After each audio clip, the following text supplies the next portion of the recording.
Yes. Uh, the first question is, what does it mean to be baptized in the Holy Spirit and fire? Is it a once and for all thing? पवित्र आत्मा और अग्नि में बपतिस्मा पाने का क्या अर्थ है? क्या यह एक ही बार और हमेशा के लिए हो जाने वाली कोई बात है क्या? Yeah, that's a very important question that's been asked. और ये एक बहुत ही महत्वपूर्ण प्रश्न है जो पूछा गया है. That word baptized is a complicated word to understand in English. और ये जो बपतिस्मा, ये जो शब्द है, ये समझना थोड़ा जटिल है इंग्लिश भाषा में. And I don't know what the Hindi word for it is, but the original word is to dip into something, immerse. और हिंदी में भी वो शब्द कठिन है, पर जो मूल भाषा का शब्द है उसका मतलब है डुबाना, किसी चीज को डुबा देना किसी और अन्य चीज में. So when you think about being baptized in the Holy Spirit, whenever you read baptism, just replace it with dipped into fully. और जब भी आप बपतिस्मा ये शब्द पढ़ते हो या आप पढ़ते हो पवित्र आत्मा का बपतिस्मा, उसका साधारण सरल अर्थ है संपूर्ण तौर पर उसमें डुबाए जाना. That's why baptized in water means that you're fully immersed into water and then पानी brought back out. पानी में डुबाए जाना मतलब आप पूर्ण तौर पर पानी में डुबाए जाते हो और फिर निकाले जाते हो. Baptized in the Holy Spirit also the same way. You're immersed, fully drenched with the Holy Spirit. और पवित्र आत्मा में बपतिस्मा, उसका भी वही मतलब है कि आप पूर्ण तौर पर पवित्र आत्मा में डुबाए गए हो. And so picture it like God dipping you into, like he would dip you into water, dipping you into fire. और चित्र कीजिए कि जैसे कोई आपको पानी में डुबाता है, वैसे परमेश्वर आपको अग्नि में डुबा रहा है. And when you know, if you've taken baptism in water, you know that when you took immersion, dipping into water, your entire body got wet. Not even one part was left out. और अगर आपने कभी पानी का बपतिस्मा लिया है तो आप जानते हो कि जब आपका बपतिस्मा हुआ था, आपका पूरा का पूरा शरीर गीला हो चुका था. आपके शरीर का एक भी हिस्सा नहीं था जो गीला नहीं था. In the same way, immersion in the Holy Spirit is dipping in so that everything of us is consumed by the fire. और बिल्कुल पवित्र आत्मा में डुबाए जाना या पवित्र आत्मा में बपतिस्मा भी यही है कि हमारा पूरा अस्तित्व पवित्र आत्मा में और अग्नि में मानो डुबाया जाता है. And you read in the book of Acts, the question also asked, is it a once for all thing? और हम प्रेरितों के काम में भी पढ़ते हैं, क्योंकि वहां प्रश्न में यह भी था कि एक ही समय या जीवन भर का ये एक ही बार का अनुभव है क्या. But we read in the book of Acts that there were multiple times where the disciples were filled with the Holy Spirit. और प्रेरितों में हम पढ़ते हैं कि ऐसे कई कई बार थे जब शिष्य जो है वो पवित्र आत्मा से भर गए. And there's two aspects to that. और उसके दो पहलू है. For from the standpoint of personal surrender and being fully given to the Lord, जब बात आती है व्यक्तिगत तौर पर समर्पित किए जाने की और संपूर्ण तौर पर प्रभु को अपने आप को दे देने की, we must continually be filled with the Holy Spirit. हमें निरंतर पवित्र आत्मा से भरते रहना है. That's what Ephesians 5 verse 18 says. Being filled with the Holy Spirit. और यही इफिसियों की पत्री 5वां अध्याय 20 वचन कहता है कि तुम पवित्र आत्मा से भरते परिपूर्ण होते जाओ. Because today I give myself to God fully in the areas of which I am aware. क्योंकि आज मैं अपने आप को परमेश्वर को संपूर्ण तौर पर देता हूं उन क्षेत्रों में जिन बातों का मुझे एहसास है. And ask God to immerse all of that with his Holy Spirit. और मैं परमेश्वर से कहता हूं कि वो पूरा का पूरा मेरा अस्तित्व पवित्र आत्मा में डुबा दे. Then tomorrow God will give me more light on new areas that he wants to immerse with the Holy Spirit. फिर परमेश्वर कल मुझे नई क्षेत्र दिखाएगा, ज्योति देगा, जिनको परमेश्वर चाहता है कि वे भी पवित्र आत्मा में डूब जाए. My dad has used this example of like lights in a house. और मेरे पिता ने भी ये उदाहरण का इस्तेमाल किया है कि एक घर में जो जलते हर कमरे में कोई रोशनी है. Think of your life, your body, like a house with many rooms. सोचिए कि आपका जीवन जो है, आपका शरीर जो है, एक ऐसा घर है जिसमें कई कमरे हैं. The Holy Spirit comes in for the first time into the first room, he turns on the light. पवित्र आत्मा जब अंदर आता है, पहले बार पहले कमरे में जाकर वो उस बत्ती को जलाता है. And you say, is the light on in the house? Yes, the light is on in the house. और फिर अगर कोई पूछे क्या इस घर में रोशनी जल रही है क्या, तो हाँ, जल रही है. But there are many other rooms that are still dark. पर ऐसे कई अन्य कमरे हैं जो अब भी अंधकार से भरे हैं. That room, and you don't know about those other rooms. और वो जो दूसरे कमरे हैं उनके बारे में आप जानते भी नहीं. But the room that you know about, it's filled with light. पर जिस कमरे को बारे में आप जानते हो वो तो ज्योति से भरा हुआ है। But then, because the Holy Spirit now is entered into your home, He'll now say, hey, there's another room over there. Let's go turn on the light there. पर फिर क्योंकि पवित्र आत्मा अब आपके जीवन में प्रवेश कर चुका है, फिर वो पवित्र आत्मा देखता नहीं एक और कमरा अंधकार से भरा है, चलो हम वहां जाके ज्योति को जलाएंगे। And then the next room, and the next room, and the next room. फिर अगला कमरा, अगला कमरा, अगला कमरा। This is the life of continually being filled with the Holy Spirit. और ये जीवन है संपूर्ण तौर पर पवित्र आत्मा से भरे जाने का।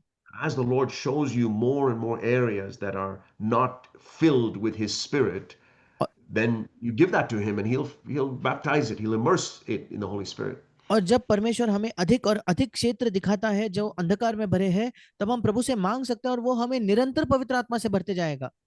Maybe you've given Him your eyes, and now you've come to purity with your eyes. शायद आप अपने आंखों को प्रभु को दे चुके हो, अब आपके आंखों में आप शुद्धता में आ चुके हो, But you still sin with your tongue. पर अभी आप अपने जबान से पाप करते हो। And God convicts you about it and says, hey, your tongue, I've filled your eyes with my Holy Spirit, but now I need to fill your tongue. और फिर प्रभु आपको एहसास दिलाता है कि देखो मैंने तुम्हारे आंखों को अपने पवित्र आत्मा से भर दिया है, पर अब मैं तुम्हारे जबान को अपने पवित्र आत्मा से भरना चाहता हूँ।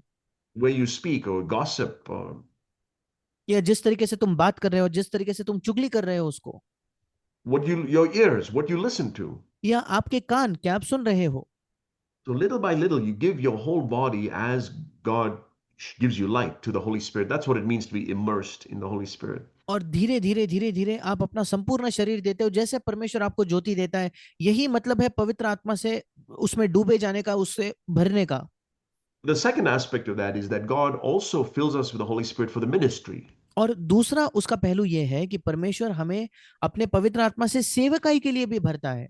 Jesus was filled with the Holy Spirit from the day he was conceived in Mary's womb. यीशु मसीह पवित्र आत्मा से भर चुका था उस दिन से जब वो मरियम के गर्भ में उसका जब वो गर्भवती हुई तब से। And his entire life, he lived his life full of the Holy Spirit. और उसका जो पूरा जीवन वो पवित्र आत्मा से भरपूर जीवन जिया। That's why he never sinned even once. इसी वजह से उसने एक बार भी पाप नहीं किया। But then we read when he was 30 that the Holy Spirit came upon him a fresh anointing. पर फिर हम देखते जब वो 30 वर्ष का था तो पवित्र आत्मा ताजगी से फिर एक बार उस पर आया, अभिषेक उसका किया। And that was because he was entering into his ministry. और वो इसलिए था क्योंकि वो अपने सेवकाई में प्रवेश कर रहा था। And so for whatever purpose, like we were talking about earlier, God has a purpose for your life.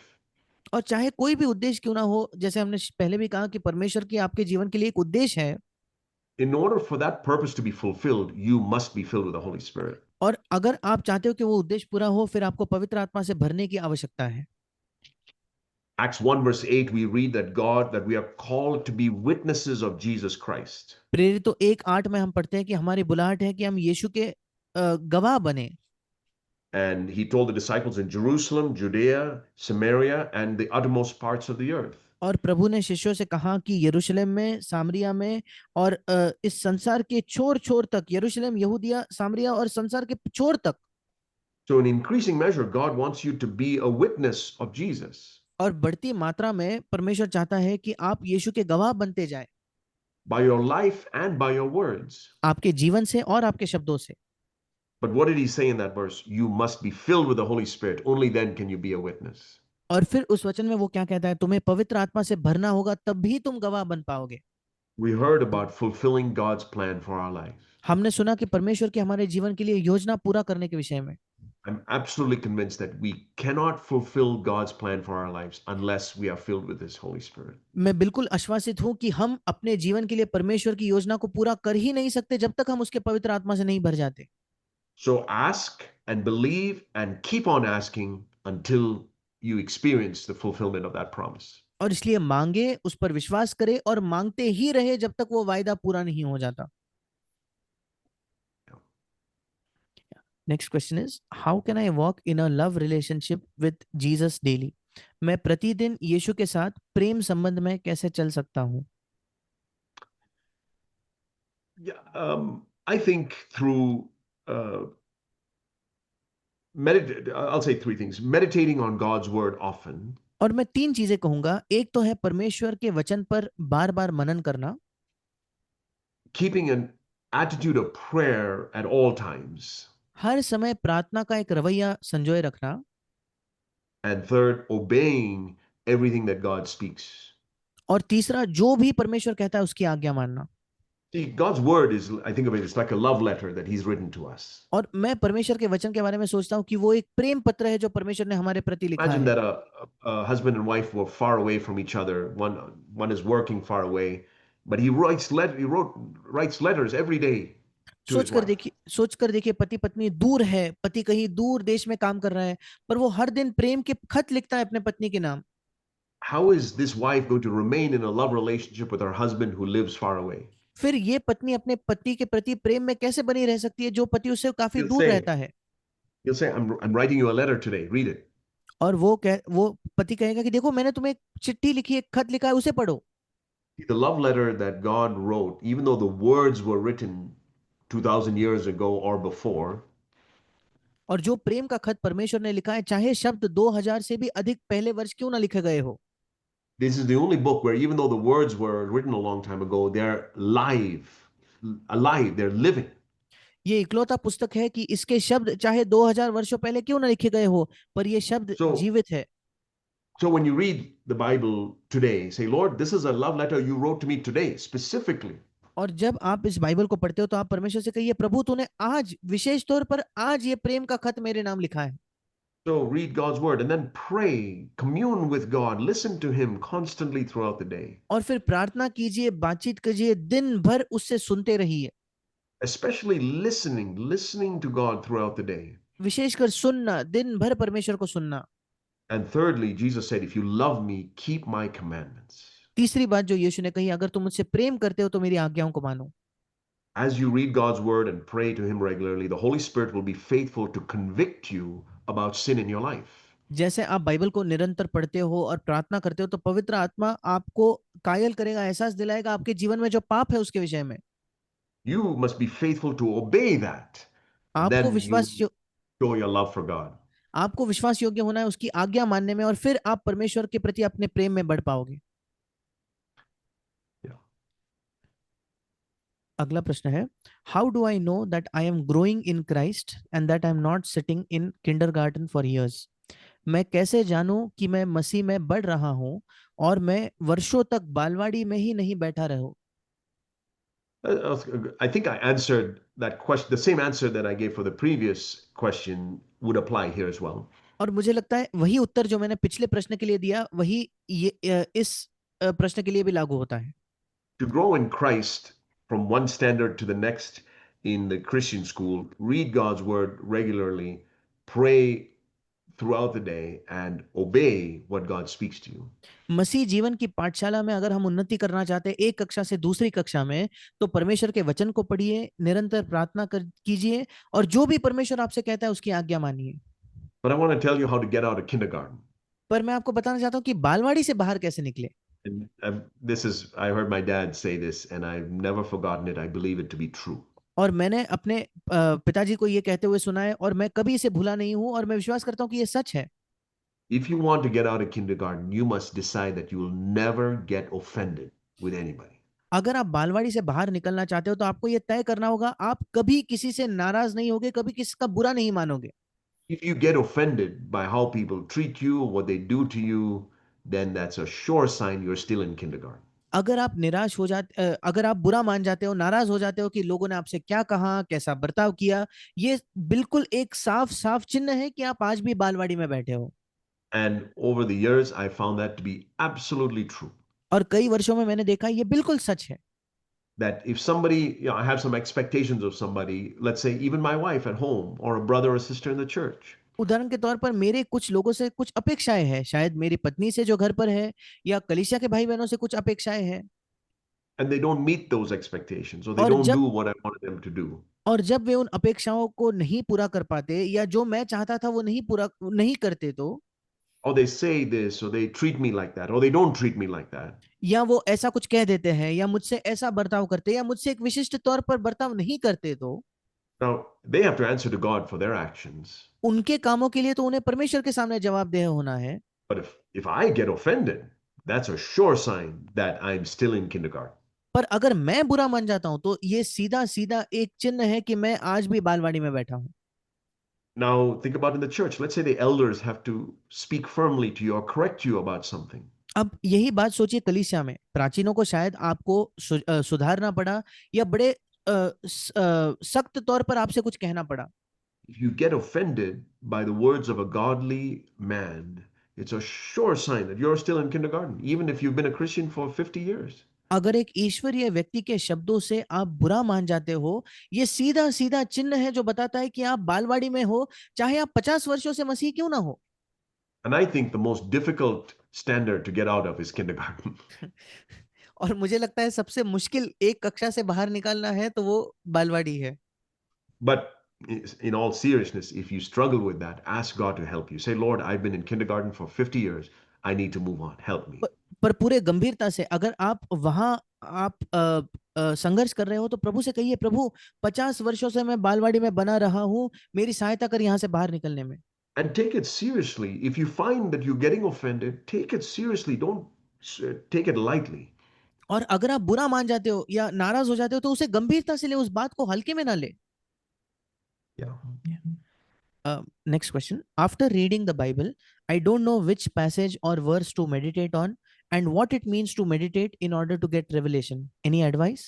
Bible पढ़ने के बाद मुझे ये समझ नहीं आ रहा कि किस अंश या किस वचन पर मैं मनन करूं और मनन करने का मतलब क्या है, ताकि मैं ये मनन करके मुझे कोई प्रकाशन मिल सके. इस विषय में कोई सलाह? I would say that that you, maybe picking smaller passages to read in a day may help. मैं ये कहूंगा कि शायद अगर हम कम कम वचन एक साथ एक दिन में पढ़े तो उससे शायद हमारी सहायता होगी. If all you can handle is one verse for the day, just read one verse. That's enough. अगर आप एक दिन में एक ही वचन पर मनन कर पाते हो तो वो ठीक है. And if you can handle more, read more. अगर आप ज्यादा वचन पढ़ सकते हो तो अच्छी बात है, आप ज्यादा पढ़िए. And once you read it, you don't have to memorize it all. और जब आप बाइबल को पढ़ते हो तो आपको पूरा का पूरा याद कर लेने की जरूरत But नहीं है. here's something that really transformed and changed my Bible reading. पर यहाँ कुछ है जिसने मुझे पूर्ण तौर पर मेरे बाइबल पढ़ने को बदल दिया या रूपांतरित कर दिया. I remember some years ago I read in Hebrews 4 that the verse 12 that the word of God is living and active. और मुझे याद है कि कुछ वर्षों पहले मैंने इब्रानियों की पत्री उसके चौथे अध्याय में पढ़ा था कि परमेश्वर का वचन जो है वो जीवित और प्रबल है. Now I knew that verse, but it became personal to me one day. अब मैं इस वचन को तो जानता था पर एक दिन ये वचन मेरे लिए व्यक्तिगत बन गया. And from that day, whenever I opened the Bible, I expected something to happen because of it. There's life in this book. और उस दिन से जब भी मैं बाइबल पढ़ता हूं तो मैं अपेक्षा करता हूं कि कुछ होगा, क्योंकि इस जीवन में इस पुस्तक में जीवन है.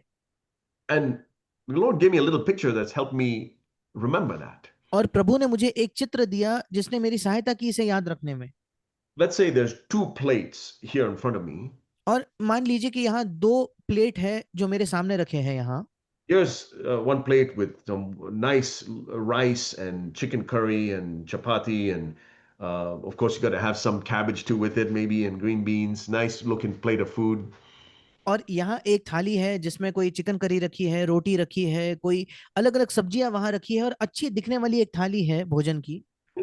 Here's another plate with a bunch of paper that looks like rice and looks like curry and looks like food, but it's just paper. और एक और थाली है जो जिसमें दिखता है, एक चित्र है, वहां भी चिकन करी है, वहां भी रोटी है, चावल है, दिख रहा है भोजन जैसा, पर केवल चित्र है वो. It's just paper. पर वो केवल कागज है. Which one will you pick to eat if you're hungry? अगर आपको भूख लगे तो आप क्या चुनोगे खाने के लिए? Now, no matter how nice that paper looks like food, you'll pick the actual food, even if it doesn't look nice. अब वो कागज चाहे कितना भी आकर्षक क्यों ना लगे भोजन की तरह, आप भोजन ही चुनोगे क्योंकि आपको भूख लगी है. I remember once hearing that when they make these ads for like McDonald's burgers or whatever. और मुझे याद है एक बार मैंने सुना था जब ये एड्स बनाते हैं, चाहे मैकडॉनल्ड्स का बर्गर के लिए हो या किसी भी चीज के लिए हो, It looks so good in the ad. और वो दिखने में बहुत अच्छा दिखता है उस एड में. But I heard that when they video the ad and they take the picture of it, it's actually cardboard. और मैंने सुना था कि जब वो उसका चित्र लेते हैं, वीडियो लेते हैं, तो वो एक्चुअल में वो वाकई में तो एक पन्ने पर एक कार्डबोर्ड होता है. Because the actual burger doesn't look that good. Just the paper, they have to make it look good. क्योंकि वाकई में बर्गर इतना सुंदर नहीं, इतना अच्छा नहीं दिखता, वो पेपर पे, कागज पर अच्छा दिखता है। But even if you have that paper burger sitting there, you'll never eat it. पर कागज का वो बर्गर वहां आपके सामने हो तो भी आप उसे कभी नहीं खाओगे। And the Word of God, when I realized its life, I saw it like a plate of food. और जब मुझे एहसास हुआ कि परमेश्वर का वचन ये जीवित है, तब मैंने उसको एक भोजन की तरह मैं उसे देखने लगा। The reason you will pick that plate, which actually has rice and curry and vegetables on it, क्यों आप उस थाली को चुनोगे जिसमें चावल है या करी है या सब्जियां रखी है? is because you know that that plate has life in it, something that will give you life. क्योंकि आप जानते हो कि उस थाली में जीवन है और इसलिए वो आपको जीवन दे सकता है। And I'm sure you don't spend a lot of time thinking what's going to happen to this food. How is it going to get digested and all that. और मैं निश्चित हूं कि आप बहुत समय ये सोचते हुए नहीं, इस चिंता में नहीं बिताते, अरे अब ये भोजन का क्या होगा, कैसे ये मेरे अंदर पाचन कैसे होगा, ये सब आप नहीं सोचते। You just eat it and something happens inside. आप केवल उस भोजन को खा लेते हो और फिर आपके अंदर कुछ हो जाता है। I mean, from the day you were born, from the minute you were born, you started drinking milk. जिस दिन से आपका जन्म हुआ, जिस मिनट आपका जन्म हुआ, उस समय से आप दूध पीना आपने शुरू किया है। You didn't even know what was going on, but you drank milk. आप तो ये भी नहीं जानते थे उससे क्या हो रहा है, पर आप दूध पीते थे। And so I would say, because I fell into this trap, I would read one verse and I didn't understand it, so I'd read one verse, and I got frustrated. और मैं भी इस जाल में फंस चुका था कि मैं एक वचन पढ़ता था, समझने की कोशिश करता था, एक और वचन पढ़कर समझने की कोशिश करता था, फिर मैं बहुत ज्यादा निराश हो गया उससे।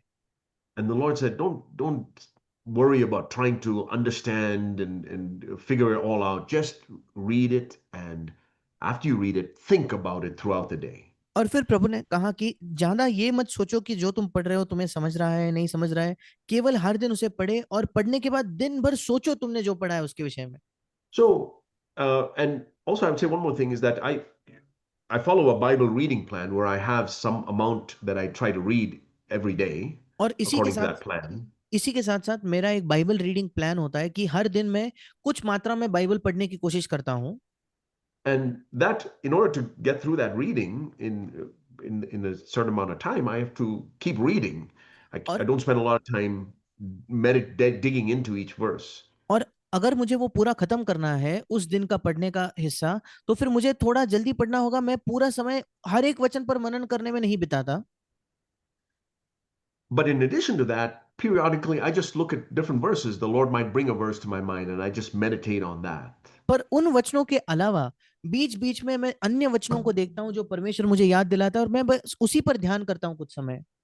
I know some Bible apps that have like a verse of the day, and sometimes I'll just read that and just meditate on that. और जैसे बाइबल, कुछ बाइबल के ऐप्स होते हैं जिनमें दिन का वचन होता है, मैं उस पर पढ़कर दिन भर उस वचन को मनन करता हूँ। Or even in the reading that I did, one verse will stand out, and I'll just meditate on that. Think about that during the day. या जब मैं बाइबल पढ़ रहा था तो एक वचन मुझे बहुत प्रभावित करता है और दिन भर मैं उसके बारे में सोचता हूँ। So the takeaway is this: just get in the habit of reading God's word और every अंतिम day. और आखिरकार बात यह है कि आदत लगा ले कि आप प्रतिदिन बाइबल को पढ़ रहे हो। And come to it with the expectation, Lord, this has got life in it, and you're going to give me life from this book. और विश्वास कीजिए, एक अपेक्षा के पास आइए कि प्रभु इस पुस्तक में जीवन है और तू मुझे जीवन देगा इसमें से। Yeah. Next question, how can I have fellowship with God? As a housewife, I am taking care of two children who are 3 years and 6 years old, and I do not have much time. मैं परमेश्वर के साथ संगति कैसे कर सकती हूँ? एक गृहिणी होने के नाते मेरे दो बच्चे हैं, 3 और 6 साल के, उनकी देखभाल मैं कर रही हूँ और मेरे पास इस वजह से ज्यादा समय नहीं है। Yeah. Um, I think I talked about that also to a little bit earlier. और मुझे लगता है कि पहले संदेश के समय में मैंने कुछ मात्रा में इसके बारे में बात की थी। That fellowship with God comes through just being aware of His presence throughout the day, whatever you're doing. और परमेश्वर के साथ संगति तब होती है कि आप दिन भर उसके उपस्थिति का एहसास रखते हो, चाहे आप कुछ भी क्यों ना कर रहे हो। And so, whatever you're doing in life, what you're sitting in front of the kitchen sink doing the dishes or something, just say, Lord Jesus, I want to be aware of your presence here. और फिर आप जो कुछ क्यों ना कर रहे हो, आप चाहे बर्तन मांज रहे हो या घर पर बैठे हो, आप कह सकते हो कि प्रभु यीशु, मैं चाहती हूँ कि मुझे एहसास हो तेरे उपस्थिति का जो यहाँ है। Washing clothes with Jesus is more exciting than playing cricket for India. यीशु मसीह के साथ कपड़े धोना ये ज्यादा उत्साही है इसके बजाय कि हम भारत के लिए क्रिकेट खेलें। I used to think when I was a boy, oh, the most exciting job you could ever have is to play cricket for India. और बचपन में मुझे लगता था जब मैं छोटा था कि सबसे उत्साहपूर्ण अगर कोई चीज होगी दुनिया में तो भारत की टीम के लिए क्रिकेट खेलना है। I still enjoy playing cricket, but I say this that the most exciting thing you can ever do is something you can do with Jesus. और आज भी मुझे क्रिकेट खेलना बहुत पसंद है, पर मैं आज भी यही कहता हूं कि सबसे उत्साही चीज कोई है तो कोई भी चीज यीशु के साथ करना। So sometimes I have things that I have to do which are not enjoyable, but I say, Lord, I just want you to be here with me, and I know it will be well. और कभी कभी मैं मुझे ऐसी चीजें करनी पड़ती है जिसमें बहुत आनंद नहीं आता, पर मैं कहता है प्रभु यीशु मैं चाहता हूं कि तू यहाँ हो, फिर मैं जानता हूं कि सब अच्छा होगा। So the next time you find yourself in front of a sink or washing the clothes or cooking a meal and it feels tired or boring, say, Lord Jesus, come and breathe life. और अगले बार जब आप बर्तन मांजने खड़े हो या कपड़े धोने वहां बैठे हो या आप खाना बना रहे हो या कोई भी चीज जो आपको बड़ी उबाऊ लग रही है, आप प्रभु को कह सकते हो प्रभु यीशु यहाँ आकर जीवन को यहाँ तू प्रदान कर। Yeah. Next question. I am not able to overcome sins in certain areas of my life. For example, hatred, love of food, jealousy, etc. Please help. मैं अपने जीवन के कुछ क्षेत्रों में पापों पर विजय पाने में असमर्थ हूँ। उदाहरण के लिए घृणा करना, भोजन के प्रति प्रेम या ईर्ष्या या ऐसे अन्य पाप। कृपया मदद करें। Yeah. Um, the I I would say this that God remember that God loves you even if you have been falling. मैं यही कहूंगा कि इस बात को याद रखिए कि परमेश्वर आपसे प्रेम करता है, अगर आप असफल हो रहे हो या गिर रहे हो फिर भी।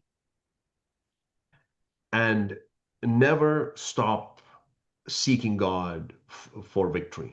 और कभी भी परमेश्वर को विजय पाने के लिए उसकी खोज करना रोक नहीं देना, रुकना नहीं। The picture I got years ago was of a little child trying to learn to walk. और कई वर्षों पहले जो मुझे चित्र मिला वो ये था कि एक छोटा बच्चा चलना सीखता है। And the child that I picture, I would watch children, my little children, they're trying to learn to walk and they'd slowly stand up. और मैं अपने छोटे बच्चों को देखता था कैसे वो चलने की कोशिश कर रहे हैं, धीरे धीरे खड़ा होते थे। And then they try to take a step and then they fall. और And फिर then they just lay there for a little bit.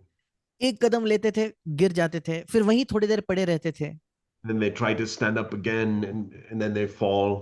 फिर से उठने की कोशिश करते थे, फिर गिर जाते थे। But now all six of my children walk, run, they run faster than me even. पर अब मेरे 6 के 6 बच्चे चलते हैं, दौड़ते हैं, मुझसे भी तेज दौड़ते हैं। What how did they come to that life where the same child that I saw struggling to get up even is now running faster than me? कैसे वही बच्चा जो कुछ वर्षों पहले मैं देखता था कि चलने में भी इतनी मुश्किल उसको हो रही है, कठिनाई हो रही है, पर आज वो मुझसे तेज दौड़ता है। There's two things that happened. दो चीजें हैं जो हुई। One, they kept eating food. पहली चीज वे भोजन करते ही रहे Their legs got stronger. और उनके पैर इसलिए मजबूत होते गए, बलवंत होते गए। What is that a picture of in the Christian life? Meditate on God's word, read God's word, feed yourself on God's word. और ये किस चीज का चित्र है? परमेश्वर के वचन पर मनन कीजिए, उसे पढ़िए और परमेश्वर के वचन को लेते रहिए। Secondly, दूसरी बात, they didn't give up. उन्होंने हार नहीं मानी। It might have, I don't know, I didn't sit there and count how many times did they fall, how many times did they get up. और मैंने कभी बैठकर गिना नहीं कि मेरे बच्चे कितने बार गिरे, कितने बार उठे।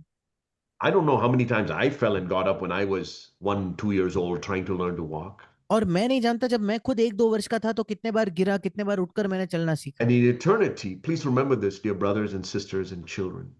और अनंत काल में मेरे प्रिय भाइयों बहनों और बच्चों इस बात को याद रखिए।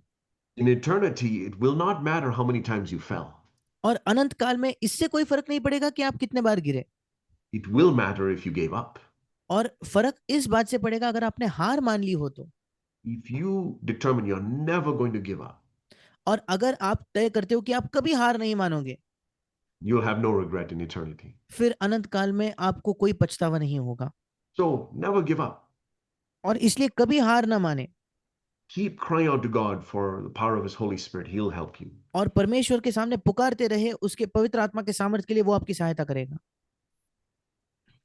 Next question. What it means to sacrifice our body as a living sacrifice, which is true worship? Am I expected to do this with my own will and strength, or God the Father will enable me to do it with the power of the Holy Spirit? सवाल है कि अपने शरीर को जीवित बलिदान के रूप में चढ़ाना जो सच्ची आराधना है, इसका क्या मतलब है? क्या परमेश्वर मुझसे ये अपेक्षा करता है कि मैं अपनी इच्छा से, अपनी शक्ति से ये करूं, या परमेश्वर पिता मुझे पवित्र आत्मा की शक्ति से ऐसा करने के लिए सक्षम बनाएगा? Yeah, it's probably a question that many people have. और शायद ये एक ऐसा सवाल है जो कई लोगों के मन में है। Now, there's one thing God never does for us, and that is to take away our free will. एक चीज है जो परमेश्वर कभी नहीं करता, वो है हमारी स्वतंत्र इच्छा को वो निकाल नहीं लेता। And when Jesus came down to this earth, he took on a will, he was given a will of his own, और जब यीशु मसीह इस पृथ्वी पर आया तो उसे एक इच्छा, उसकी खुद की इच्छा उसे प्राप्त हुई, which was different from the will of the Father. जो पिता के इच्छा से अलग थी। And that's why he had to say, not my will, your will. इसी वजह से यीशु को कहना पड़ा, मेरी इच्छा नहीं वरन पिता तेरी इच्छा पूरी होने दे। And yet he proved that you can live a perfectly sinless life, having your own will, which you give up in every situation. और फिर भी यीशु ने यह साबित किया कि आप सिद्ध और पाप रहित जीवन जी सकते हो। यह केवल तभी होगा जब आप हर परिस्थिति में अपनी इच्छा त्याग देते हो। And God's not going to take away our free will. God does not take away our free will either. और परमेश्वर हमारे स्वतंत्र इच्छा को नहीं निकाल लेता, वो कभी नहीं निकालेगा। But what he asks us to do is to deny that will, say no to your will, not my will. और वो कहता है कि हमें उस इच्छा का इनकार करना है, उस इच्छा को नहीं कहना है कि मेरी इच्छा नहीं प्रभु, And to make a choice to say, Lord, I want your will. I want your will to be done.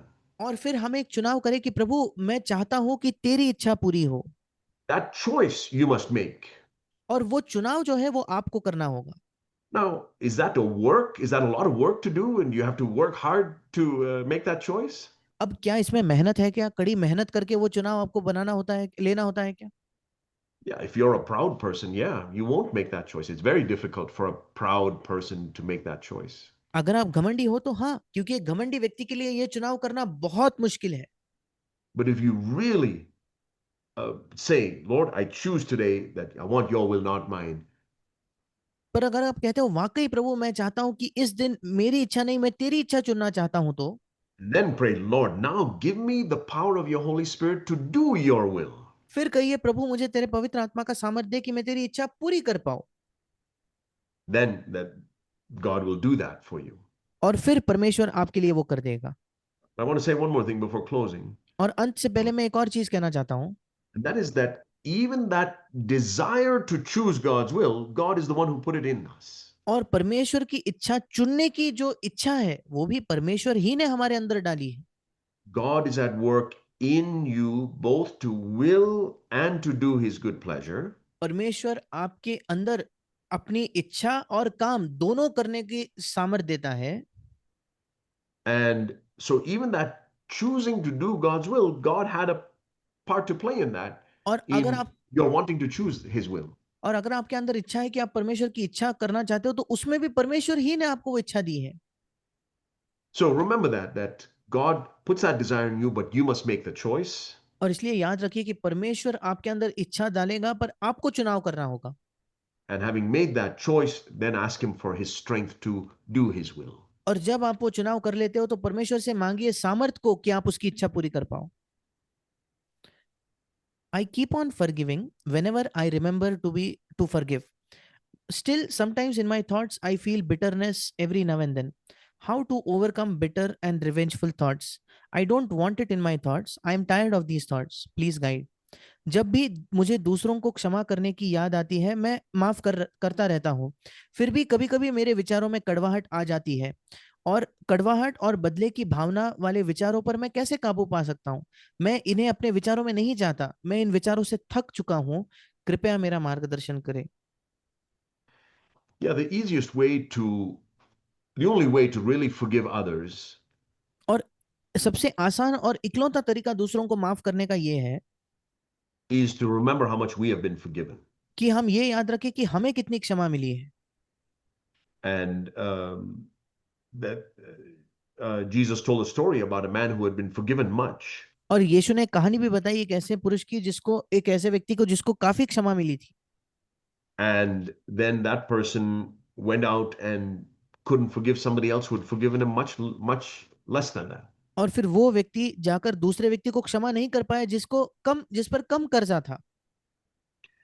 And so whenever I'm tested in this area of forgiving others, जब भी दूसरों को क्षमा करने के मामले में मैं प्रलोभित होता हूं तो I immediately ask God, Lord, show me how much I've been forgiven. मैं तुरंत प्रभु से कहता हूं, प्रभु मुझे दिखा कि मेरी कितनी क्षमा हुई है। In Matthew 18 is the story I was talking about, where that man had been forgiven a lot and then couldn't forgive somebody else who owed him much less. और मत्ती 18 में वो कहानी है कि जिस एक व्यक्ति का बहुत कर्जा माफ हुआ, मतलब उसने बहुत ज्यादा माफी पाई, पर वो दूसरे व्यक्ति को कुछ बात के लिए माफ नहीं कर पाया। What should that man have done if he couldn't forgive that other person who owed him some money? अब उस व्यक्ति को क्या करना चाहिए था जब वो दूसरे को क्षमा नहीं कर पा रहा था, जो दूसरा व्यक्ति उसके थोड़े ही पैसे का कर्जदार था। If he had gone back to the king, to the king's palace, और अगर वो फिर लौटकर राजा के उस राजमहल में जाता तो, and sat in the room and watched the king, और अगर वो उस कमरे में बैठकर राजा की ओर देखता तो he would have remembered this is the room in which I thought I was going to be killed, but I was forgiven so much. और फिर उसे याद आता, देखो यही वो कमरा है, मुझे तो लगा मेरी हत्या कर दी जाएगी पर मुझे इतने मात्रा में क्षमा प्राप्त हुई। Then immediately all the thoughts of what that other person owed him would have gone away. फिर तुरंत उसके मन में जितने भी विचार थे दूसरे व्यक्ति के बारे में, वो सब विचार चले जाते।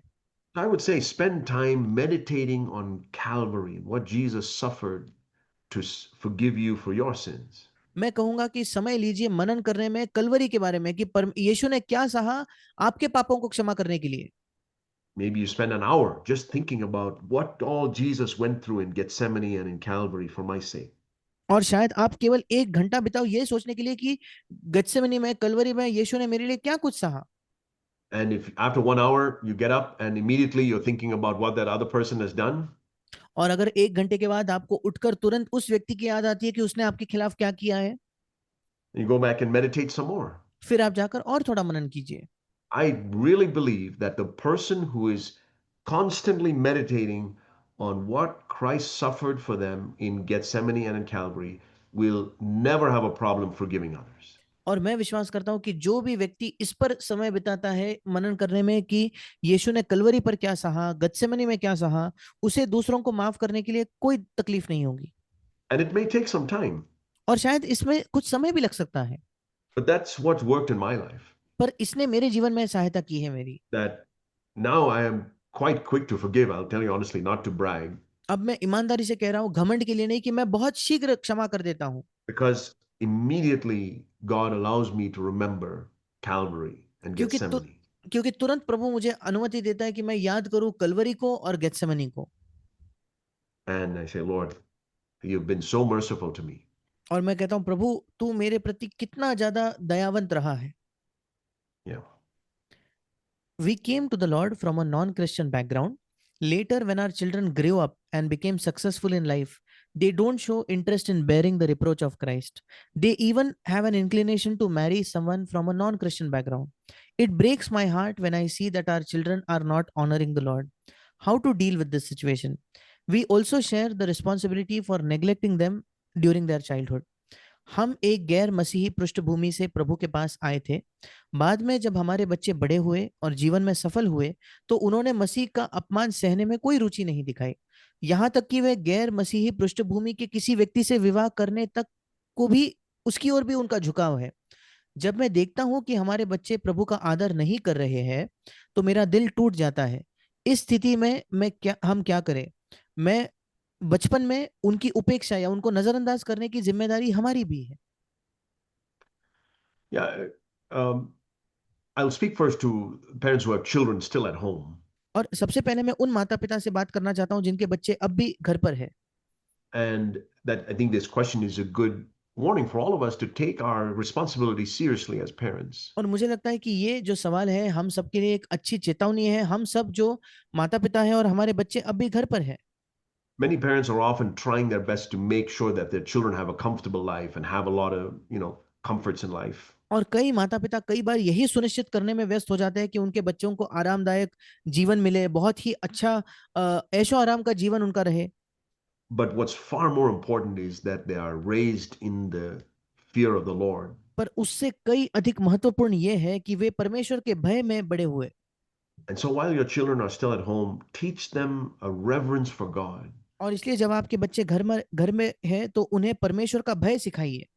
In little things like when we sit in the church meeting, to sit respectfully and not be distracted. और छोटी छोटी चीजों में, जैसे उदाहरण के तौर पर जब हम कलीसिया के सभा में बैठते हैं तो आदर से बैठे और विचलित ना हो। If they speak disrespectfully to daddy or mommy, take it seriously. अगर वे पापा या मम्मा से आदर रहित बात करते हैं, अनादर करते हैं, तो तुरंत उसे गंभीरता से ले। If they tell lies, take it seriously because the father of all lies is the devil. अगर वो झूठ कहते हैं तो उसे गंभीरता से ले, क्योंकि सब झूठ का पिता तो शैतान है। Um, and don't be afraid to speak to them about the reality of hell and God's punishment on sin. और नर्क की वास्तविकता और परमेश्वर का पाप पर दंड, इसके बारे में उनसे बात करने में ना हिचकिचाए। I think many Christians think, oh, I don't want to scare my children. I just want to tell them about the love of God. Yes, the love of God we must tell them about. और कई माता पिता कहते हैं कि नहीं नहीं, हम अपने बच्चों को डराना नहीं चाहते, हम केवल उनको परमेश्वर के प्रेम के बारे में बताना चाहते हैं। हाँ, परमेश्वर के प्रेम के बारे में बताना जरूरी है। But I was thankful that my parents and the church I grew up in taught me the fear of God. पर मैं परमेश्वर का धन्यवादी हूँ कि मेरे माता पिता ने और जिस कलीसिया में मैं बड़ा हुआ मुझे परमेश्वर का भय सिखाया। And that God hates sin and that God will surely punish sin. और ये भी कि परमेश्वर पाप से नफरत करता है, और ये भी कि परमेश्वर निश्चित तौर पर पाप को दंड देगा। And if we train up a child in the way he should go when he's old, he will not depart from it. अगर हम एक बच्चे को ऐसे प्रशिक्षित करें जिस मार्ग में उसे चलना है, तो जब वो बड़ा हो जाएगा उससे वो ना हटेगा। But some of us now may have children who have now grown up and are outside the home, पर अब हम में से कुछ होंगे जिनके बच्चे बड़े हो चुके हैं और घर से बाहर है अब। and we may not have the authority or the opportunity to be able to teach them anymore. और शायद हमारे पास ना ही मौका है कि हम उन्हें और कुछ सिखा पाए, ना ही But हमारे we पास must still, अधिकार है। but we must still tell them. पर हमें फिर भी उन्हें बताना चाहिए। And if your children you're able, if you're there, if you can, whenever you talk to them or interact with them, tell them about the importance of thinking about eternity. और जब भी आप उनसे बात करते हो तो उन्हें याद दिलाइए अनंत काल के बारे में सोचने की कितनी गंभीरता है। And tell them in love and appeal to them, plead with them, और प्रेम से उन्हें बताइए, उनसे विनती कीजिए। and most importantly, pray for them. सबसे महत्वपूर्ण उनके लिए प्रार्थना कीजिए। I believe more and more that God can move.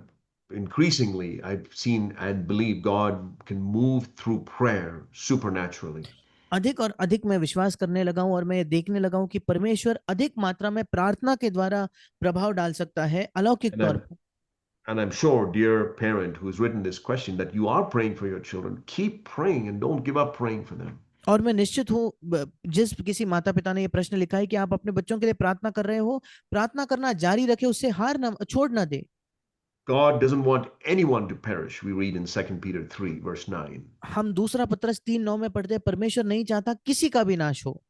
And so you lay a hold of that promise and say, Lord, you're not willing that my child should perish. I'm not willing that they should perish. Save them, Lord.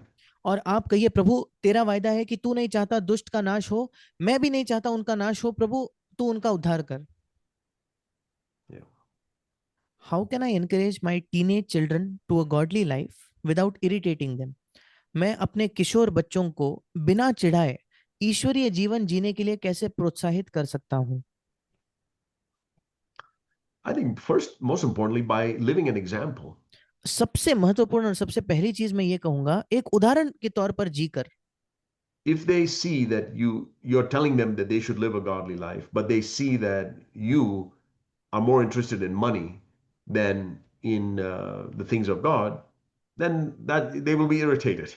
अगर आपके बच्चे देखते हैं कि आप उनसे कह रहे हो कि वो ईश्वरीय जीवन जिए, पर आप खुद पैसे के लिए जी रहे हो, फिर वो इस बात को देखेंगे और उनको चिड़चिड़ होगी।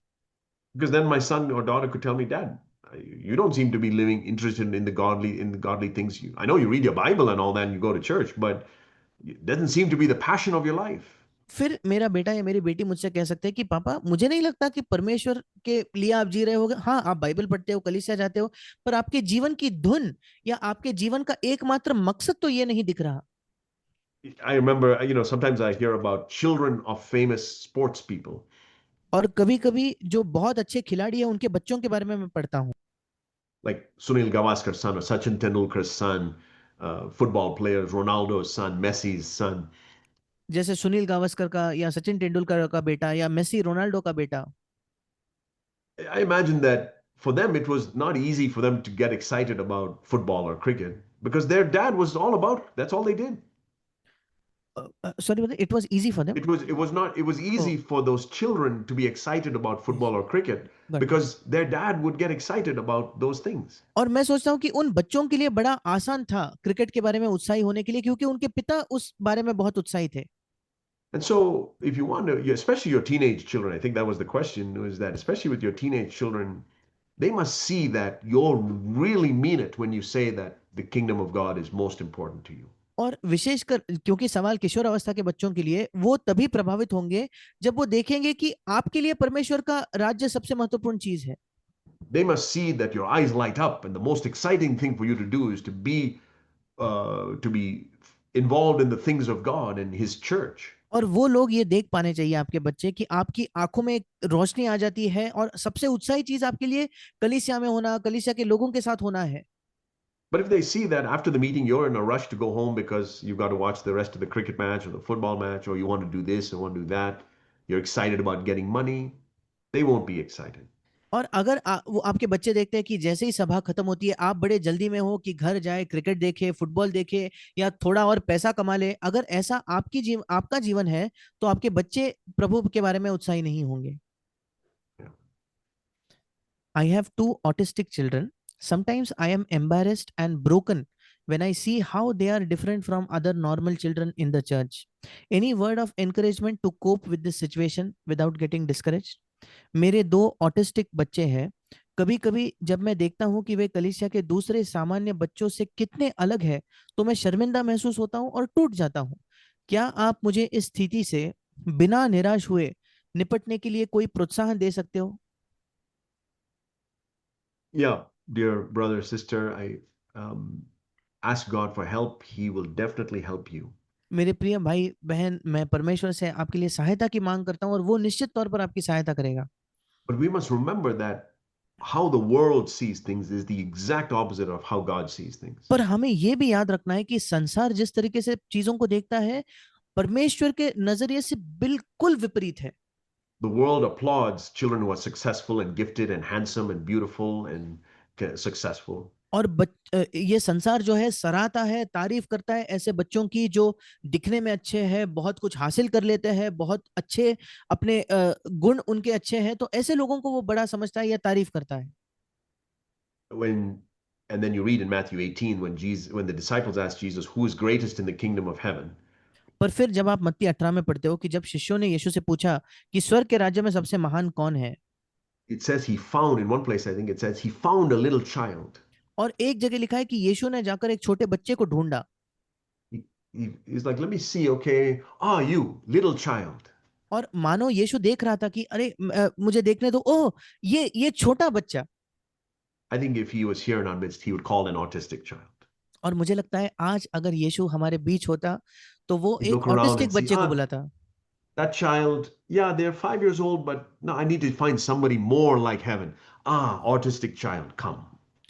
और शायद परमेश्वर हमारे बीच में यीशु होकर देखता कि अच्छा ये बच्चा 5 साल का है, नहीं नहीं इससे छोटा, मुझे स्वर्ग के राज्य जैसा चाहिए, ये ऑटिस्टिक बच्चा दिख गया, हाँ ये ज्यादा स्वर्ग के राज्य समान है।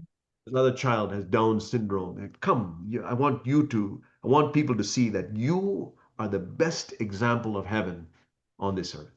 या कोई दूसरा बच्चा है जिसको डाउन सिंड्रोम है और यीशु उसको बुलाकर दिखाता है कि देखो मैं तुम्हें चाहता हूं क्योंकि तुम स्वर्ग के राज्य का सर्वश्रेष्ठ उदाहरण हो। I've had the privilege of being around some children with disability, what the world thinks of as disabilities. और मुझे यह सौभाग्य प्राप्त हुआ है कि मैं कुछ ऐसे बच्चों के आसपास रह पाया जिन बच्चों के पास कुछ अक्षमताएं थी या संसार जिनको किसी तरीके से विकलांग समझता है।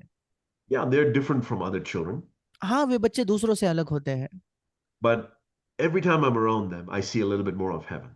पर जब भी मैं ऐसे बच्चों के आसपास होता हूं तो मैं कुछ और मात्रा में स्वर्ग को देख पाता हूं। And dear brother, dear sister, you have the privilege of two clear windows into heaven through your children, I believe. और मेरे प्रिय भाई, मेरे प्रिय बहन, आपके पास ये अवसर है कि आपके पास दो खिड़कियां हैं जिनसे साफ साफ तौर पर आप स्वर्ग को देख पाते हो। And it is truly a blessed church that has children like that in their और church. और वाकई एक धन्य कलीसिया है जिस कलीसिया के अंदर ऐसे बच्चे हो। We are blessed at RLCF to have some children who are true windows into heaven. और हम बहुत आशीषित है हमारे आरएलसीएफ कलीसिया में कि हमारे पास कुछ ऐसे बच्चे हैं जो स्वर्ग के लिए खिड़कियां हैं। And in eternity, we'll see how valuable they were to और God on, in the church. और अनंत काल में हम देख पाएंगे कि वो परमेश्वर के लिए कितने बहुमूल्य थे। Yeah. My husband is not a believer. He wants me to do most of the things in the home as he wants, even in small matters regarding children, etc. And I fail often to do exactly as he wants me to. Does that mean that I am not walking in submission to my husband? Does it mean I am disobeying God by it? मेरे पति विश्वासी नहीं है। वो चाहते हैं कि मैं घर के ज्यादातर काम उनकी मर्जी से के अनुसार करूं, यहाँ तक कि बच्चे वगैरह जैसे छोटी छोटी जो बातें हैं वो भी मैं अक्सर उनकी मर्जी के मुताबिक नहीं चल पाती। क्या इसका मतलब ये है कि कि मैं अपने पति के अधीन नहीं चल रही हूँ? क्या इसका मतलब ये है कि मैं परमेश्वर की आज्ञा का उल्लंघन कर रही हूँ? Ephesians 5:22 says, "Wives, be submissive to your own husbands as to the Lord." और इफिसियों 5:22 कहता है कि हे पत्नियों, अपने अपने पति के ऐसे अधीन रहो जैसे प्रभु के। That means in your submission as wives to the husbands, it's submitting as unto the Lord. और मतलब जब हम अपने पति के अधीन होते हैं तो हम वैसे अधीन होते हैं जैसे परमेश्वर के। So ultimately, you recognize if your husband is asking you to do something, और आखिरकार अगर आपको ये दिखता है कि आपका पति आपसे कुछ ऐसा करने को कह रहा है and it's not something sinful, और उसमें कोई पाप नहीं है, then say, Lord, I know my husband has asked me to do it, but I'm going to do it for you. और फिर कहिए कि प्रभु, मैं जानती हूँ कि मेरा पति मुझसे ये करने को कह रहा है, पर मैं ये आपके लिए And करना चाहती हूँ। you be pleased by this, Lord. And if he wants the food cooked this way or the house like this or whatever it might be that he's asking, you say, Lord, I'm doing it as unto you. और फिर आप कहो कि प्रभु तू इसमें प्रसन्न हो, चाहे मेरा पति मुझसे कहे कि खाना इस तरीके से बने या घर को इस तरीके से रखे, जिस किसी चीज में प्रभु तू प्रसन्न हो। And you keep doing it like that. और अगर आप बार बार वैसा ही करते रहोगे तो Then even if your husband says, no, I didn't like it or whatever, you say, Lord, I'm doing it as unto you. Help me to do it a little bit better and और help me फिर to win my husband. और फिर आप कहिए कि हाँ प्रभु, मैं तो ये तेरे लिए कर रही हूँ, फिर अगली बार तू मेरी थोड़ी और सहायता कर और मेरी सहायता कर कि मैं अपने पति को जीत पाऊं। God will help you. परमेश्वर आपकी सहायता करेगा। My husband is attending another nominal church and is not a committed Christian. How can I win him for the Lord? मेरे पति किसी और नाम मात्र की कलीसिया में जाते हैं और एक समर्पित मसीही वे नहीं है। मैं उन्हें प्रभु के लिए कैसे जीत सकती हूँ? Yeah, the answer for that is given to us very clearly in 1 Peter chapter 3. और इसके लिए जो उत्तर है वो हमें बिल्कुल साफ तौर पर पहले पत्रस उसके 3 अध्याय में दिया गया है। I'll just read from God's word. 1 Peter 3 verse 1. मैं परमेश्वर के वचन से पढ़ना चाहूंगा, पहला पत्रस उसका This, 3 अध्याय पहला वचन। in the same way, you wives be submissive to your own husbands, so that even if any of them are disobedient to the word, they may be won without a word by the behavior of their wives. हे पत्नियों, तुम भी अपने पति के अधीन रहो, इसलिए कि यदि इनमें से कोई ऐसे हो जो वचन को न मानते हो, तो भी तुम्हारे भय सहित पवित्र चाल चलन को देखकर बिना वचन के अपने अपने पत्नी के चाल चलन के द्वारा खिंच जाए। As they observe your chaste and respectful behavior, जब वे तुम्हारा भय सहित और पवित्र चाल चलन देखेंगे, Your adornment must not be merely external, braiding the hair and wearing gold jewelry or putting on dresses. तीसरा वचन, तुम्हारा श्रृंगार दिखावटी न हो, अर्थात बाल गूंथना और सोने के गहने या भांति भांति के कपड़े पहनना, But let it be the hidden person of the heart with the imperishable quality of a gentle and quiet spirit, which is precious in the sight of God. और चौथा वचन, वरन तुम्हारा छिपा हुआ और गुप्त मनुष्यत्व नम्रता और मन की दीनता की अविनाशी सजावट से सुसज्जित रहे, क्योंकि परमेश्वर की दृष्टि में इसका मूल्य बड़ा है। So you can go to God with this passage of scripture and the promise. और आप परमेश्वर के पास इस वचन को लेकर एक वायदे के समान लेकर परमेश्वर के सामने जा सकती हैं। You say, Lord, I want my behavior to be so chaste and respectful that without even saying a word, you'll win my husband. और आप कहिए कि प्रभु, मैं चाहती हूँ कि मेरा बर्ताव, मेरा व्यवहार इतना भय सहित और पवित्र चाल चलन हो, ताकि बिना किसी शब्द के, बिना कुछ कहे मेरा पति जीत जाए। I don't know how he'll do it, मैं नहीं जानती कि परमेश्वर कैसे करेगा, but I know God's word is true. पर मैं जानता हूँ कि परमेश्वर का वचन सच्चा है। And I know God is a rewarder and fulfills his promise to those who diligently seek him. और मैं जानता हूँ कि परमेश्वर एक प्रतिफल देने वाला है उनका जो पूरे हृदय से उसकी खोज करते हैं। So trust God, he will do it. और इसलिए उस पर प्रभु पर भरोसा कीजिए और वो ये करेगा। I am a mother of young children. I read the Bible and spend time with the Lord as God helps, but I struggle to spend much time for intercessory prayers because of tiredness and often laziness. I need guidance in this matter. मैं छोटे बच्चों की माँ हूँ, मैं Bible पढ़ती हूँ और प्रभु की मदद से उसके साथ समय बिताती हूँ, लेकिन थकान और अक्सर आलस्य के कारण मैं मध्यस्थता की प्रार्थनाओं के लिए ज्यादा समय नहीं निकाल पाती। मुझे इस मामले में मार्गदर्शन की जरूरत है। It's wonderful that you're able to do that as a mother and still have time to spend time और ये reading the Bible with the Lord.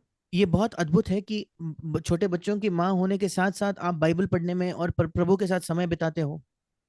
But there's a false conception in Christianity that in order to do intercessory prayer, you must be on your knees in a room closed or something like that. पर मसीहत में एक गलत सी एक चीज फैली है कि लोग समझते हैं कि मध्यस्थता की प्रार्थना करने के लिए आपको किसी कमरे में बंद होना होगा, आपके घुटनों पर आना होगा, तभी मध्यस्थता की प्रार्थना है। Pray all the time is what we're told. हमें कहा गया है बाइबल में कि निरंतर प्रार्थना करो। We were told in Hebrews 7:25 that Jesus is praying, interceding for us all the time. इब्रानियों 7:25 में हमें कहा गया कि यीशु निरंतर हमारे लिए प्रार्थना करता है। And so in the midst of whatever you're doing, like I said, you're driving or you're taking a bath or you're laying in your bed, falling asleep, pray for somebody. और आप जो कुछ करते हो, चाहे आप नहा रहे हो, कहीं गाड़ी चलाकर जा रहे हो या काम कर रहे हो या लेटे हो, किसी के लिए प्रार्थना कीजिए। Throughout the day, say, Lord, remind me of somebody who I should be praying for. He will, and you pray for them. दिन भर प्रभु से कहिए, प्रभु मुझे याद दिला किसी व्यक्ति की जिसके लिए मैं प्रार्थना करूं। प्रभु आपको याद दिलाएगा और आप उसके लिए प्रार्थना कीजिए। And remember, prayer is not about how long you pray, although it's good to pray and spend time with God. It's about having faith. और याद रखिए कि प्रार्थना ये महत्वपूर्ण नहीं कि आप कितना समय प्रभु के साथ प्रार्थना में बिताते हो। महत्वपूर्ण यह है कि प्रभु के साथ समय बिताए और विश्वास में बिताए। Yeah. What is your opinion on a mother with children working because of a difficult financial condition, as the father's salary is not sufficient to meet the needs of the family? एक ऐसी माँ के बारे में जिसके बच्चे हैं, आपकी क्या राय है, जो किसी कठिन आर्थिक स्थिति की वजह से काम कर रही है, क्योंकि पिता का वेतन परिवार की जरूरतों को पूरा करने के लिए पर्याप्त नहीं है? I think this is these sort of situations which are very practical is good for the couple or the family to talk to a local elder और मुझे लगता है because there's ऐसे dynamic. Yeah. मुझे लगता है ऐसे जो मामले हैं, जो व्यवहारिक है, वो बहुत अच्छा है कि ऐसे लोग अपने स्थानीय प्राचीनों से बात करें। So I would say, I think a sister that asked this question, you and your husband go and talk to the elders of the local church and they can give you specific guidance और मुझे on. लगता है कि आप जो किसी बहन ने यह सवाल पूछा है, आप और आपके पति आपके स्थानीय प्राचीन से जाकर बात कीजिए, वो आपको ज्यादा मार्गदर्शन दे पाएंगे। Yeah. How to respond when my father-in-law, wife's father, interferes between me and my wife, trying to lord it over us and influence personal matters and family decisions. I am angry and I find it difficult to forgive him. But I am wrong. I should forgive, and I keep praying that I want to forgive. How to deal in this case with my father-in-law?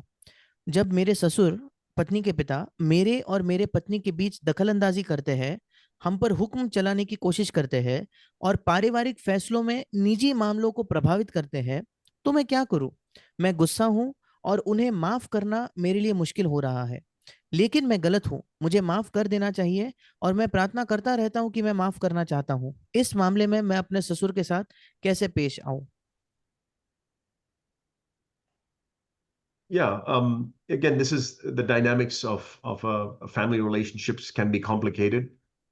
और फिर एक बार ये हर परिवार से परिवार अलग होता है और परिवार के कुछ संबंध कभी-कभी कठिन हो सकते हैं। Um, it's God has drawn clear boundaries with around a husband and wife to be separate from her parents and his parents.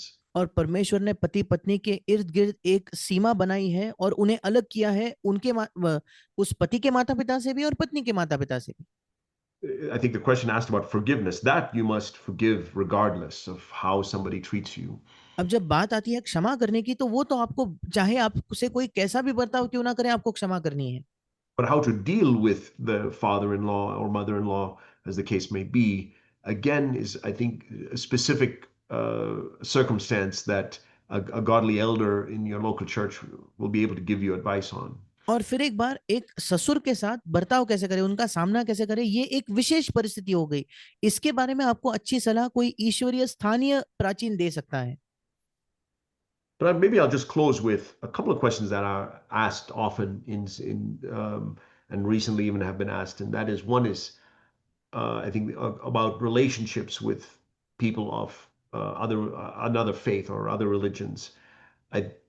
I should say very plainly that if you're a believer and you're interested in marrying somebody who is not a believer, I would wonder if you're actually a believer. और मैं कुछ और सवालों का जवाब देना चाहता हूँ, विशेषकर एक ऐसा सवाल है जो मुझे कई बार पूछा भी गया है। एक विश्वासी का ये सवाल है कि क्या वो अविश्वासी से विवाह कर सकता है? और मैं सोचता हूँ कि अगर कोई भी व्यक्ति ये सवाल करता है, तो मुझे ये प्रश्न पड़ता है कि ऐसा व्यक्ति विश्वासी है भी या नहीं? But you read the multiple times in the New Testament about how, as believers, we a true believer will not want to have anything to do with the the darkness, no matter how attractive it is. और नए नियम में हम कई बार पढ़ते हैं कि जो एक सच्चा विश्वासी है, उसे अंधकार से कोई मतलब नहीं है, चाहे वो अंधकार कितना भी आकर्षक क्यों ना हो। And so, if you are considering or are in a relationship with somebody else who's not a believer, it has to end. और अगर आप एक किसी ऐसे व्यक्ति के बारे में सोच रहे हो जो विश्वासी नहीं है या पहले से उसके साथ किसी संबंध में हो, तो वो संबंध आपको खत्म करना होगा अगर वो विश्वासी नहीं है तो। And finally, a question that young people ask is relating to modesty and how to dress modestly. और एक और सवाल है जो कई बार जवान लोग भी पूछते हैं कि एक शालीनता से वस्त्र पहनना जो किसी को प्रभावित न करे, ऐसे वस्त्र कैसे पहने? And I'm very glad that young people ask such questions. और मैं बहुत खुश हूं कि जवान लोग ऐसे सवाल पूछते हैं। And I'll just say two things that advices that I was given and that I pass on to other young people दो चीजें मैं कहना चाहता हूं जो सलाह मुझे दी गई और जो मैं is दूसरे जवानों को देता हूं। do you feel that Jesus would be glad with what you wore? मैं पूछना चाहता हूं क्या आपको लगता है कि यीशु मसीह खुश होगा जो आप पहनते हैं उससे? If if you were walking with Jesus, would he feel uncomfortable with what you were wearing? अगर आप यीशु के साथ चल रहे होते तो क्या यीशु को बहुत मुश्किल होता क्या आप जो पहन रहे हो उससे? Or would he see that as you both are walking down the street, all everybody's looking at you because of what you're wearing? या यीशु ये देखता कि जब आप और यीशु सड़क पर चल रहे हो तो सब लोग घूम-घूम कर आपको देख रहे हैं क्योंकि आपने ऐसे वस्त्र पहने हैं। And when you put those clothes on and you look in the mirror and you think, you know what, I don't know if this is what I should wear. Better to be safe and wear something different. और जब भी आप तैयार होते हो और आप एक आईने में खुद को देखते हो और फिर आपको सवाल पड़ता है कि मैं नहीं जानती कि ये वस्त्र उतने अच्छे हैं या नहीं, जब भी आपको ये संदेह हो, सबसे अच्छा यही है कि आप कुछ और पहन कर जाए। If you have even a little hesitancy, it's better to wear something that's more modest if you have hesitancy. अगर आपके अंदर थोड़ी भी हिचकिचाहट है कि मैं ये पहनूं या नहीं, जब भी ये हिचकिचाहट है, बेहतर है कि आप और थोड़े से शालीन वस्त्र पहन कर जाए। Secondly, ask your parents or a godly elder about your clothing. और दूसरी बात, अपने माता पिता से या किसी ईश्वरीय प्राचीन से पूछे आपके कपड़े पहनने के ढंग के विषय में। If you have God-fearing parents, or even non-Christian parents, many of them will know modesty. Some of the other religions have higher standards of modesty. और अगर आपके परमेश्वर का भय मानने वाले माता पिता, और यहाँ तक कि आपके माता पिता गैर मसीह क्यों ना हो, क्योंकि कई बार विधर्मी लोगों की भी जो शालीनता के विषय में उनके अच्छे या अच्छे मापदंड होते हैं। And if you're out of the home or you don't have parents that you can ask like that, ask your elders in the church. और अगर आप घर से दूर हो, आपके माता पिता नहीं है, तो आप कलीसिया के प्राचीनों से पूछें। Ask them and say, do you have any concern with how I dress? Is it modest? और उनसे जाकर पूछिए कि आपको कोई तकलीफ है क्या जिस तरीके से मैं कपड़े पहनती हूँ, या आपको लगता है वो शालीन है क्या।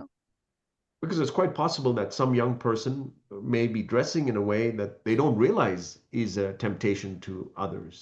क्योंकि कई बार ये संभव है कि कोई जवान व्यक्ति एक ऐसे तरीके के कपड़े पहनते हैं, उनको ये नहीं पता चलता कि दूसरों को उससे समस्या हो सकती है। And uh, as an elder, if a young sister came to me and says, "Can you give me some advice? Because I don't have a father to tell me," I would think it can go very well with such a person. और अगर कोई, मैं खुद एक प्राचीन हूं, अगर कोई जवान बहन आकर मुझसे कहती कि भाई क्या आप मुझे कोई सलाह दे सकते हो, मेरे पिता नहीं है, तो मुझे लगता है ऐसे बहन के साथ आगे बहुत अच्छा होगा।